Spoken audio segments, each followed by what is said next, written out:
টাঙ্গুয়ার হাওর নামটা শুনলেই চোখে ভাসে অসীম জলরাশি, ভাসমান নৌকা, দূরে সবুজ পাহাড় আর সূর্যাস্তের অসাধারণ দৃশ্য।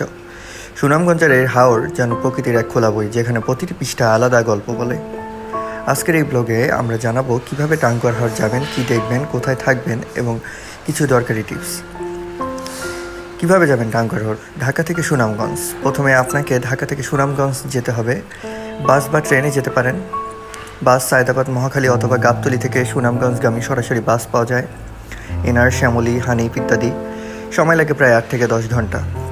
ট্রেন ঢাকার কমলাপুর থেকে সিলেট পর্যন্ত ট্রেনে যান, যেমন উপমান, পারাবত এক্সপ্রেস। এরপর সিলেট থেকে সুনামগঞ্জ পর্যন্ত লোকাল বাস বা সিএনজিতে যেতে পারেন।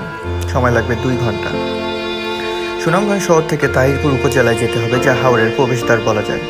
লোকাল বাস, সিএনজি বা মোটরসাইকেলে যেতে পারেন। তাহিরপুর পৌঁছে আপনাকে নৌকা ভাড়া দিতে হবে। বড় গ্রুপের জন্য ট্রলার আর ছোটদের জন্য চাঁদের নৌকা আদর্শ। নৌকাতেই থাকার অভিজ্ঞতা। বেশিরভাগ পর্যটক নৌকাতেই রাত কাটান। এই নৌকাগুলোতে ঘুমানোর ব্যবস্থা, টয়লেট এবং রান্নার সুবিধা থাকে।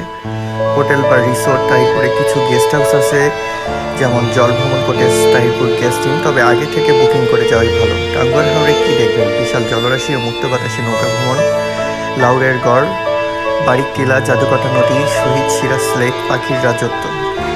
শীতকালে হাজার হাজার অতিথি পাখি আসে। সূর্যোদয় ও সূর্যাস্তের মনোমুগ্ধকর দৃশ্য। কিছু দরকারি টিপস। বর্ষাকাল জুন থেকে সেপ্টেম্বর টাঙ্গুয়ার হাওর আসল রূপ দেখার উপযুক্ত সময়। নিজস্ব খাবার সামগ্রী ও পানি সঙ্গে রাখুন, বিশেষ করে যদি নৌকায় থাকেন। লাইফ জ্যাকেট ব্যবহার করুন নিরাপত্তার সাথে। চার্জার ও পাওয়ার ব্যাংক আনতে ভুলবেন না। অনেক স্থানে বিদ্যুৎ থাকে না। পরিবেশ নষ্ট করবেন না। প্লাস্টিক বা আবর্জনা হাওরে ফেলবেন না। টাঙ্গুয়ার হাওর শুধু একটা ভ্রমণ স্থান নয়, এটি একটি অনুভূতি, একটি বিষয়। একবার গেলে মন বারবার টানবে ফিরে যেতে। প্রকৃতির এই আশ্চর্য জগৎকে ভালোবেসে ঘুরে আসুন আর রেখে আসুন সুন্দর কিছু স্মৃতি। ধন্যবাদ।